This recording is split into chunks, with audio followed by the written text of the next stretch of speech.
on, everybody? Thank you for tuning in. We're back to what seems to be your favorite view today. And I want to talk a little bit about the Tundra cab options you have between the double cab and the CrewMax. Now, the title of this video is going to be, is the CrewMax cab worth it? And as we all know, yes, absolutely, the CrewMax cab is worth it.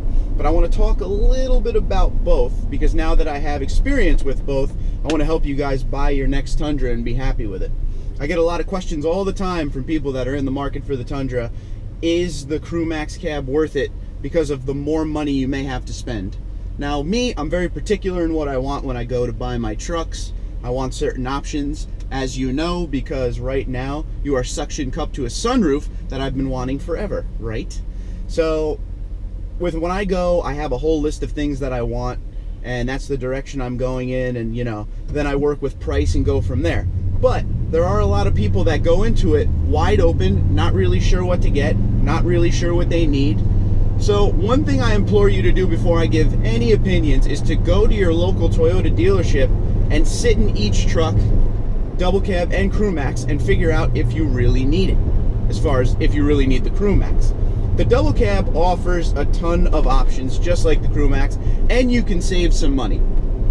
The difference is, and I'm learning this now, the CrewMax gives you this rear sliding window, power rear sliding window, and my God, that is worth it on its own. I love that thing. I have it down every day. So that's the bit for me now that I have this. That's the huge difference between the two. Also, the back seat in the CrewMax is obviously larger, but it feels like a different truck. When I'm driving the double cab, there's not a bad feeling with it. It just feels like the cab is really small. In this thing, it feels like I'm driving an SUV. Oh yeah, there's a bed on it. But I will say that the CrewMax is very top heavy. And that might be, like I said in my other video, that might be because of the sunroof. Obviously it's got the whole unit up there with the motor and everything, so that's heavy.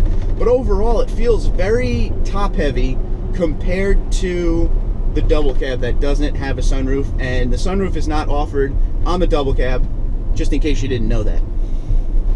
But other than that big rear window and the sunroof, I mean, the trucks are pretty much the same thing. If you don't need the huge back seat, don't get the CrewMax. And the other thing is obviously the bed space. The bed space is a night and day difference. I'm going to do a video tomorrow that I think you guys will appreciate. I won't give it up now, but it has to do with the beds of the two trucks, so definitely tune into that. But really, it all comes down to you going to the dealership and actually sitting in it, test driving it, walking around it, measuring, whatever you need to do. The double cab can definitely fit grown adults. This one could just fit grown adults that won't hate you when they get out of it. That's the big difference here.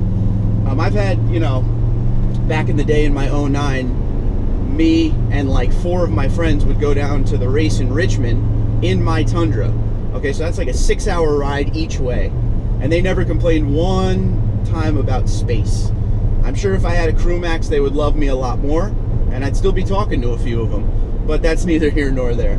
But yeah, if you have a big family, you might want to go with the CrewMax. If you're a construction worker and you have a CrewMax. But there's so many different options. I'm just trying to answer this question the best I can, because I get it all the time. Is the CrewMax worth it? Should I spend the extra on the CrewMax?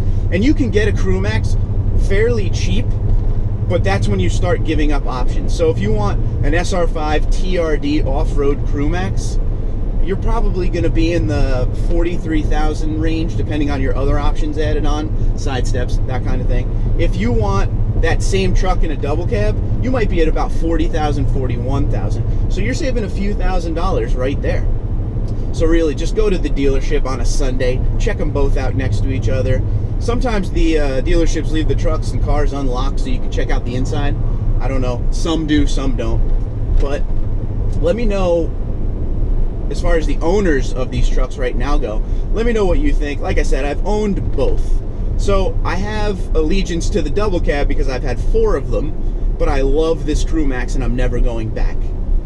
I just love the feel of the truck, the look of the truck. I don't need a huge bed.